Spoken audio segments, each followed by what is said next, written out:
Jung is one of the founders of psychoanalysis, together with Sigmund Freud and Alfred Adler. He's also credited as the founder of analytical psychology. If classical psychoanalysis focuses on the patient's past, as early experiences are very important in personality development, analytical psychology includes focus on the present, mythology, folklore, and cultural experiences in understanding human consciousness. Although his work doesn't reflect a systematic philosophy, his contribution to the realm of philosophy is significant and often referred to as Jungian philosophy. He wrote many books including Psychology of the Unconscious, Man and His Symbols, The Archetypes and the Collective Unconscious, Modern Man in Search of a Soul, The Psychology of the Transference, Memories, Dreams, Thoughts, and the relations between the ego and the unconscious. Jung is also considered to be the founder of the psychology of adult development and aging. Contrary to the opinion of other psychologists who believed that the most important psychological events in an individual's life take place only within the first 2 decades of life, Jung was of the opinion that major psychological changes can take place during the second half of life as well. He compared the human lifespan with the trajectory of the sun across the sky. The morning resembles our childhood, the noon with our most vigorous years, and sunset with the end of our life. Other times, Jung considered that life has 4 stages: the athlete, the warrior, the statement, and the spirit. These stages of life have to do with our level of maturity that we've achieved. The first stage, the athlete, is the most immature one, while the spirit stage is the most desirable, bringing us closer to the meaning of our life. However, we cannot get to the spirit stage until we've passed, or at least understood, the first 3. Even if these 4 stages don't coincide with the chronological stages of our lives, someone who develops naturally from a psychological point of view and is able to reach the highest levels of maturity would naturally follow this 4-stage roadmap chronologically. Becoming psychologically mature doesn't happen overnight. It's a long process which takes place over a lifetime, and you need to go through these 4 stages. To help you navigate them smoothly and avoid the pitfalls in the way of becoming psychologically mature, in this video we'll talk about the 4 stages of life in detail and how you can make the most of them in order to reach the highest levels of maturity according to the philosophy of Carl Jung. Number 1. The athlete stage.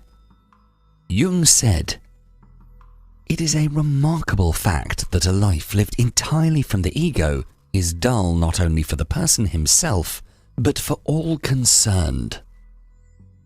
The athlete stage is the stage of the ego. In psychoanalysis, ego is the part of the mind that mediates between the conscious and the unconscious, and it gives the sense of personal identity. However, when the ego is too strong, we're too self-absorbed, more narcissistic, and overall, the least mature.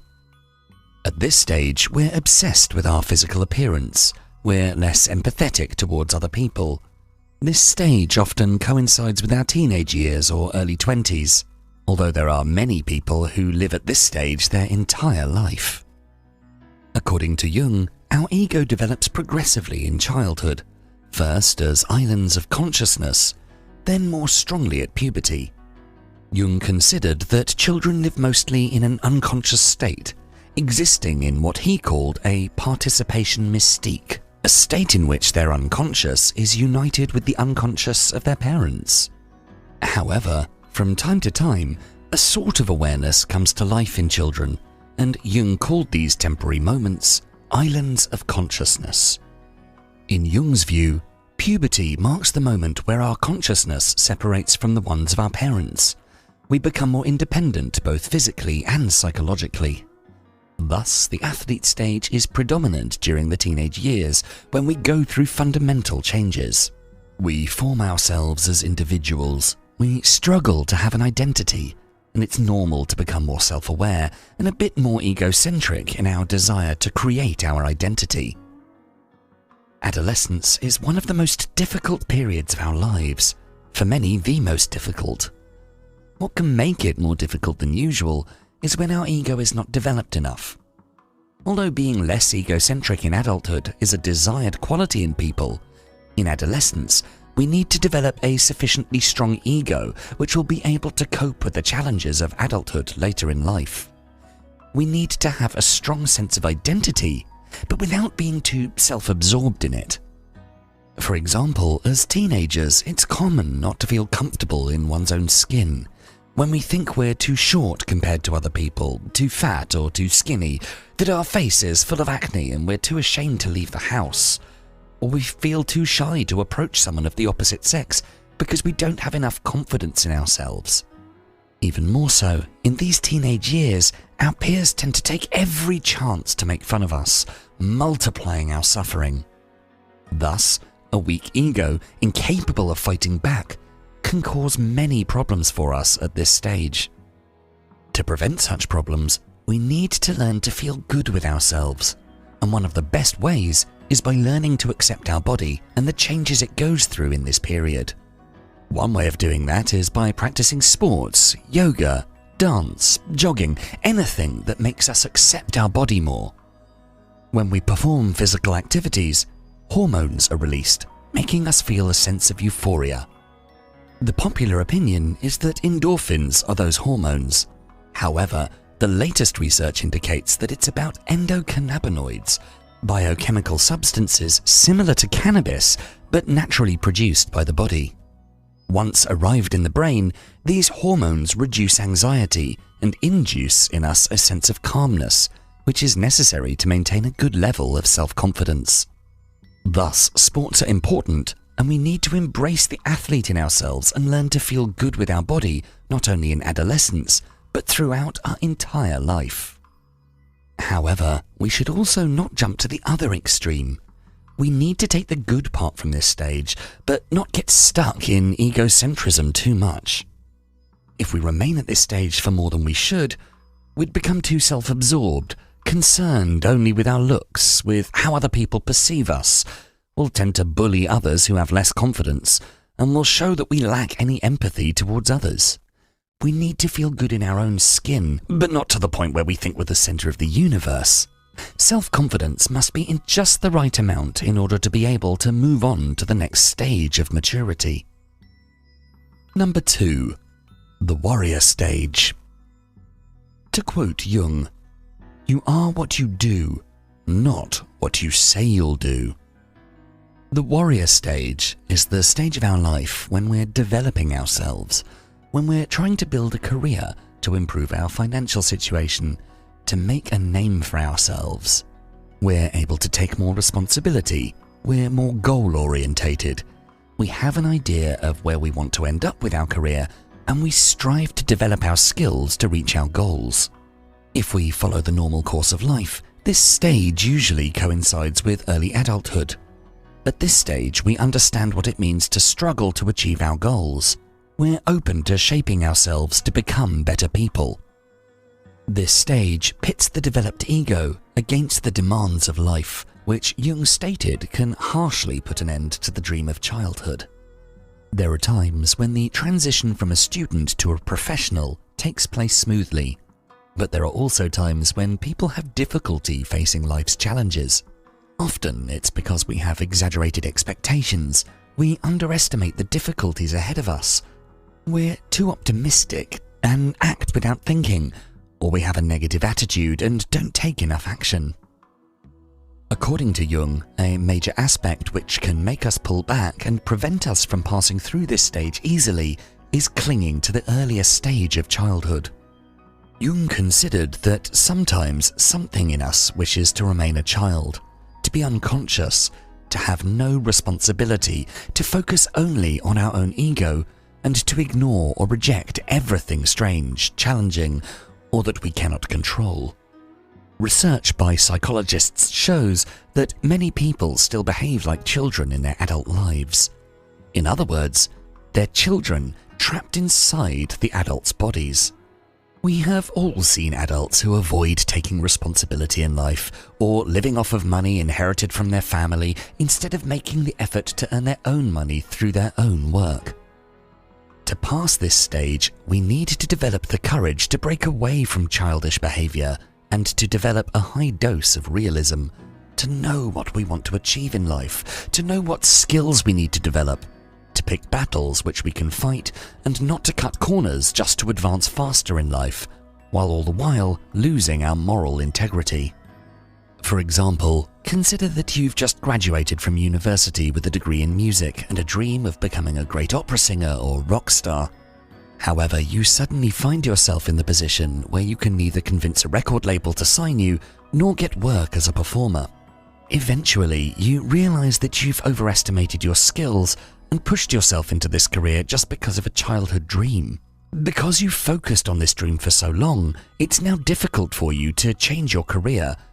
But there are still ways to get out of this situation. You might get a part-time job to give you an income while you further develop your musical skills. Try to land a job in the music industry, or start creating and putting out your own music for yourself. At the warrior stage, it's important not to give up, as the journey to success and happiness is much harder and longer when you keep having to restart from the beginning. There's nothing wrong in following a childhood dream even if you don't have the necessary resources from the start.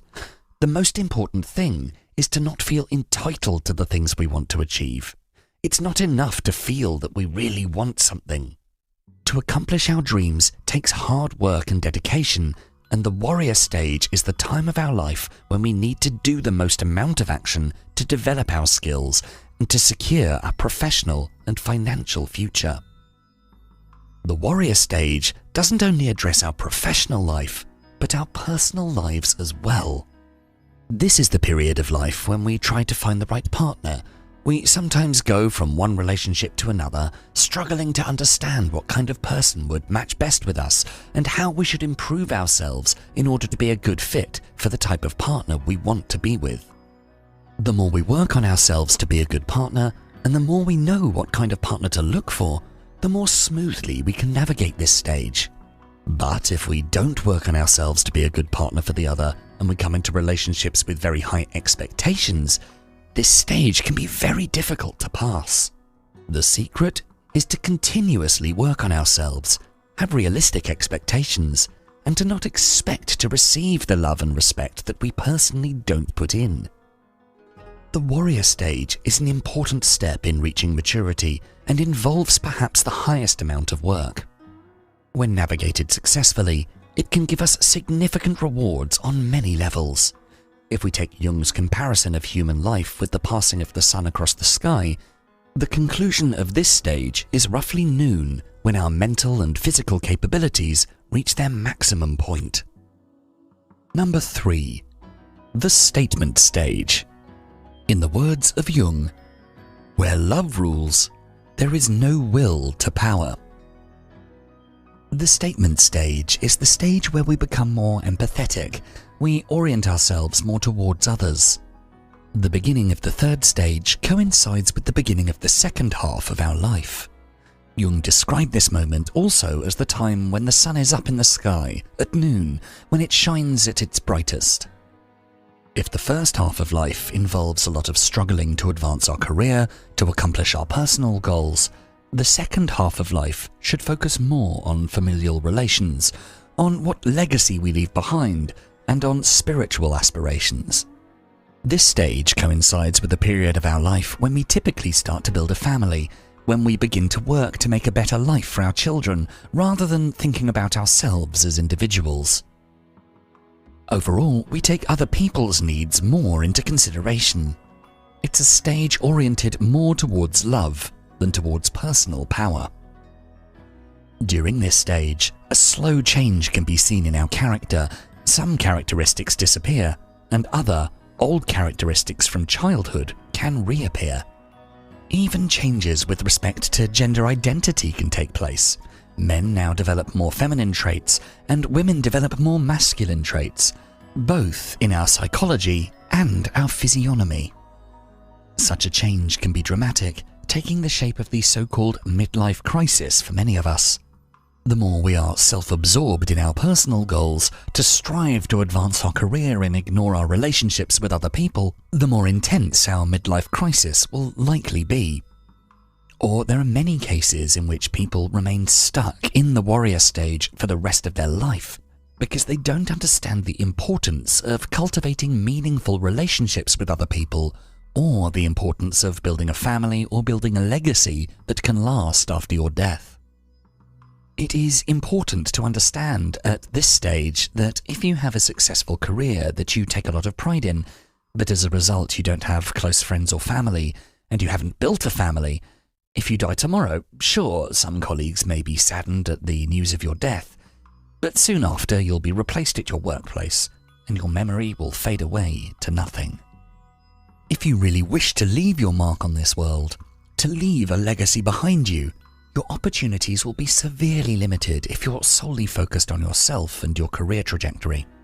It would be wonderful if we could all revolutionize our industries or make world-changing discoveries, and some people will. However, for the rest of us, there are other options. You could choose to build a family, raising well-behaved and educated children, which will take the torch from you and spread your light. Or if children aren't for you, you could be a mentor for the new generations in your field. Even just taking the proceeds of your success and donating to worthy causes and charities can have a huge and lasting positive impact on other people's lives. Our life is limited, and it is not rewarding to focus only on your limited existence here on Earth. We need to expand our vision and to strive to leave a legacy behind us. Our unique statement. Number 4. The spirit stage. In our final quote from Jung for this video, he says, "Who looks outside dreams. Who looks inside awakes." At the spirit stage, after we've built our careers and we know what kind of legacy we'll leave behind, we start to focus on ourselves again. At this stage, we realize that we're more than the material things we gained in life. We are more than a spouse, a parent, a friend, that our spirit transcends this life. This stage coincides with the late stages of life, when we should focus on what is waiting for us beyond life. If we go back to the analogy of the sun passing across the sky, this spirit stage represents the sunset of our life. Jung had lived a long life, dying at 85 years old. He could see that even if we are old with several health problems, and even if our mental capacity is not so great anymore, there are still many opportunities which can come with old age. Jung was one of the first thinkers who could see the beneficial aspects of old age, considering that nature would not have permitted people to live so long if there was no benefit to old age. Thus, old age is not only an extension of our life, but it has a significance all its own. Jung often advised his patients to look forward to death while connecting to their religion or spiritual beliefs. This is very important, especially for people who didn't accomplish much over the course of their lives. When looking back, they may well feel deep, painful remorse. In fact, Jung said that it is fatal for these people to look back, and that it is better for people in general to see it as the transformational phase before becoming a spirit. From a psychological point of view, the significance of the spirit stage is the returning to the collective unconscious, to our real self. Old age is a return to ourselves, not a return to our ego, but to our real self. In other words, to our spirit. The secret to navigating this stage smoothly is to acknowledge that all the roles you played in life were temporary, that you can't keep your children forever close to you, that your spouse and friends are all mortals and you will lose them one day, that you are more than this body you have, and that there's a mysterious connection between us which is the collective unconscious to which we will all return after death. Being conscious of these realities is the highest sign of maturity. By contrast, if you reach old age and you cling on to your worldly roles in life, being stubborn to work hard until you die, or demanding your children, family and friends to always be by your side, You'll lose the opportunity to take advantage of this stage, to connect with your real self or your spirit. Through this connection with your real self, you get access to life's mysteries. You can understand what the meaning of life is for you, and this connection reflects the completion of the process of individuation, the integration of all the different parts of your psyche. That's why reaching this stage of maturity is so important. At this stage, you become able to detach from the physical world in order to access a greater reality from which we are all part of.